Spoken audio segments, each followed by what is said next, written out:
Olá, bom dia, boa tarde, boa noite. Sinta-se cumprimentado assim que você vê esse vídeo, seja lá o horário que for, né? Hoje eu queria falar uma coisa diferente, uma coisa que é importante e que é pouco comentada porque as pessoas acham que, por exemplo, um carro quando ferve o motor, basta você tirar o cabeçote, planar, trocar junta que está tudo certo. Na verdade, acontecem muitas outras coisas por aí e que não são muito comentadas. São mais dados técnicos, mas que fazem uma grande diferença. Esse aqui é um bloco de um motor, tá? Normal, um motorzinho normal. É um powerzinho, né? Tá? Os parafusos que prendem o cabeçote, eu queria que você percebesse uma coisa. Eu vou mostrando aqui, olha. Vamos ver se dá para mostrar por aqui. Aqui vai um parafuso que prende o cabeçote, aqui outro, aqui outro, aqui outro, outro. É muito pertinho os parafusos que prendem o cabeçote. Cada um desses aqui prende esse cabeçote. Eu vou até fazer uma marquinha para que fique bem fácil da gente perceber do que é que eu estou falando. Olha, aqui prende o cabeçote, tá? Tudo isso aqui vai parafuso que prende o cabeçote, ó. Todos esses que eu estou marcando, este. O cabeçote é preso por todos esses parafusos. Perceba como ele está coladinho um com o outro, muito pertinho um do outro, né? Esse é um parafuso de cabeçote. Bom, esse parafuso não é desse bloco, é só um exemplo, tá? Que eu queria mostrar aqui. Então, os parafusos que prendem o cabeçote estão muito próximos um do outro. E o torque que eles recebem, o aperto que eles recebem aqui quando montam o cabeçote aqui em cima, é bastante significativo, é um torque bem forte. Então, o que é importante a gente entender nesse esquema aqui? Em primeiro lugar, o que é importante a gente entender? Que os parafusos que prendem o cabeçote em cima do bloco, eles são feitos de um aço especial. O aço nada mais é do que um ferro acrescentado carbono. Quanto mais carbono, maior a dureza do aço.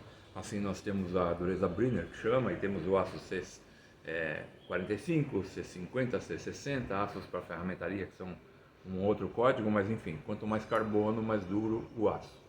Esse parafuso tem um teor de carbono estudado meticulosamente por engenheiros para que ele faça o serviço de prender o cabeçote em cima do bloco com bastante força, porque a explosão do cilindro acontece aqui e quer empurrar o cabeçote para cima. Então ele tem que segurar essa explosão. Ele tem que ser um parafuso muito especial.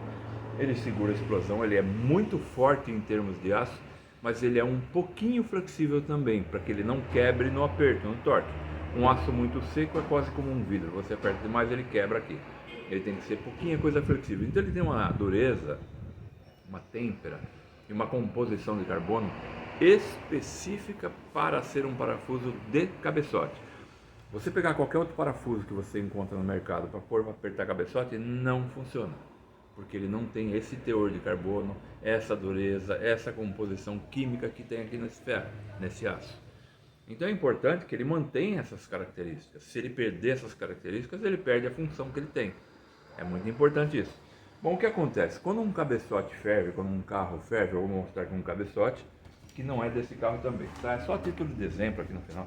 Esse aqui é um cabeçote GM, esse é um Volkswagen, né? Não tem nada a ver. Mas o cabeçote, ele, resumindo, ele iria aqui assim, num Chevrolet e tal, e os parafusos apertando.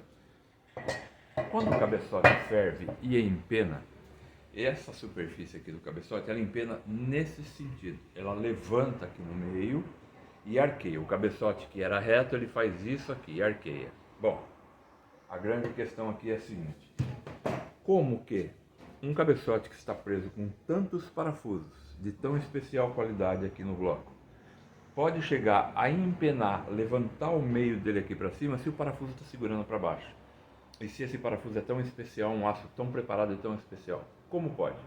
Se você analisar bem, por estar tão perto os parafusos aqui uns dos outros, é praticamente impossível que alguma coisa aqui arqueie para cima se tem tanto parafuso segurando para baixo. Por que que ele arqueia? Porque a temperatura que o motor chega para acontecer isso é tão alta, que ele destempera o parafuso. Ele cozinha o parafuso, por assim dizer, e a composição química desse aço altera e se modifica. E ele fica um material mais mole, ele deixa de ter aquela característica importante que ele tinha. Ele fica um material mais mole e o parafuso estica. Nós estamos falando em milímetros, centésimos de milímetro, décimos de milímetro, não chega a 1 milímetro. Então ele estica. Conforme ele estica, o cabeçote arqueia para cima e empena. É isso que acontece. Então as pessoas normalmente levam o cabeçote para a retífica e fala assim, plane no cabeçote que eu vou trocar junto e montar de novo. Bom, tem várias coisas aí a serem comentadas. A primeira delas, você vai só planear um cabeçote, você está cometendo um grave erro. Eu vou explicar isso num outro vídeo mais tarde, tá? Mas vamos supor que você planeou só para deixar em ordem, ele reto e vai apertar de novo. Normalmente a pessoa pega o mesmo parafuso que já era do motor, que já era desse cabeçote, que cozinhou, que deteriorou, que modificou a composição química e vai montar no mesmo lugar. Tá correto isso? Óbvio que não. Mas as pessoas têm uma mania de querer fazer economia naquilo que não pode, que depois reclama que o serviço ficou mal feito, ficou ruim, ou deu problema ou não teve durabilidade o serviço executado. Toda vez, nas normas técnicas, se você olhar o jogo de junta que você compra para o cabeçote, lá está escrito que toda vez que você plana um cabeçote, troca o jogo de junta, você tem que trocar os parafusos que prendem o cabeçote. Por quê? Porque a temperatura modificou a composição dele. A partir daquele momento que ele foi modificado, ele vai esticar o tempo todo. Então você vai colocar o cabeçote novo aqui com o mesmo parafuso velho, vai torquear, vai dar o torque, sim, vai dar o torque. Mas ele já está esticado e mole. Ele vai funcionar um período, um mês, 3 meses, 4 meses, depende, mas fatalmente o parafuso vai ceder porque ele já mudou a composição química, ele já não tem a mesma dureza. Então ele vai ceder, vai afrouxar novamente o cabeçote e vai queimar novamente a junta. Aí você pega o cabeçote de novo, leva para a retífica, plana de novo, troca a junta de novo. Mão de obra jogada fora de mecânico, peça jogada fora que são as juntas e o cabeçote que você vai baixando cada vez que plana até que você mata o cabeçote, tem que jogar fora e comprar outro. E é muito caro. Conforme o carro, é muito caro um cabeçote novo. Então o que é o correto? Cada vez que você teve um empenamento de cabeçote, que você teve que planar o cabeçote, trocar juntas, você tem que trocar os parafusos. Isso é determinação de norma técnica. E as pessoas querem economizar e não trocam parafusos. Depois reclamam que o serviço não teve durabilidade. Então essa é uma coisa que a gente deve prestar muita atenção. É pouco comentada, sobretudo os mecânicos, que querem economizar para o bolso do cliente. Com todo o respeito ao bolso do cliente, ao cliente, com todo o respeito. Mas a preocupação do mecânico, a preocupação do retificador, a preocupação de quem presta um serviço desse tipo, é qualidade de serviço. É você fazer um serviço que vai durar por muito tempo e perfeitamente. Ele vai viajar com a família, com o carro. A preocupação dele nunca deve ser o bolso do cliente. Ele tem que fazer o que tem que ser feito para deixar o serviço perfeito. Se o cliente não tem como custear isso, isso é um problema que ele tem que resolver, não a retífica, não o mecânico, não o prestador de serviço, entende? Então não quero dizer que você vai explorar alguém, mas você tem que fazer o que é correto. Se o correto é trocar o kit de parafusos, troque o kit de parafusos. Isso é o que é o correto. E por quê? É evidente o porquê. Quando você pega um parafuso que está esticado, você tem uma maneira de conferir. Se ele já está velho e você acredita que ele esticou, você pega 2 parafusos iguais e você faz exatamente isso. Eu vou chegar perto da câmera. Você pega os 2 iguais e monta um em cima do outro. A rosca dele, olha, tem que fechar perfeitamente aqui, ó. Combina perfeitamente a rosca, uma dentro da outra. Se você monta e ele ficar meio assim, como não combinando a rosca uma com a outra, é porque ele esticou. Então isso é uma prova que ele esticou. E alguns parafusos, mesmo que você faça esse teste, você percebe que ele não esticou na rosca, mas ele pode ter esticado aqui, que é fora da rosca, aqui em cima, que é fora da rosca, ou pode ter mudado a característica de dureza dele, o que significa que ele vai dar problema apesar de não ter esticado a rosca.